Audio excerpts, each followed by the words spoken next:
రామ చక్కని సీతకి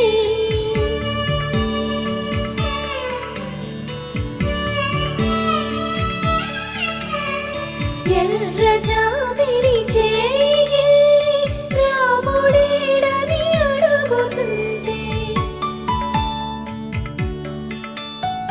చూడలేదని పెదవి చెప్పే చెప్పలేమని కనులు చెప్పే నల్ల పూసై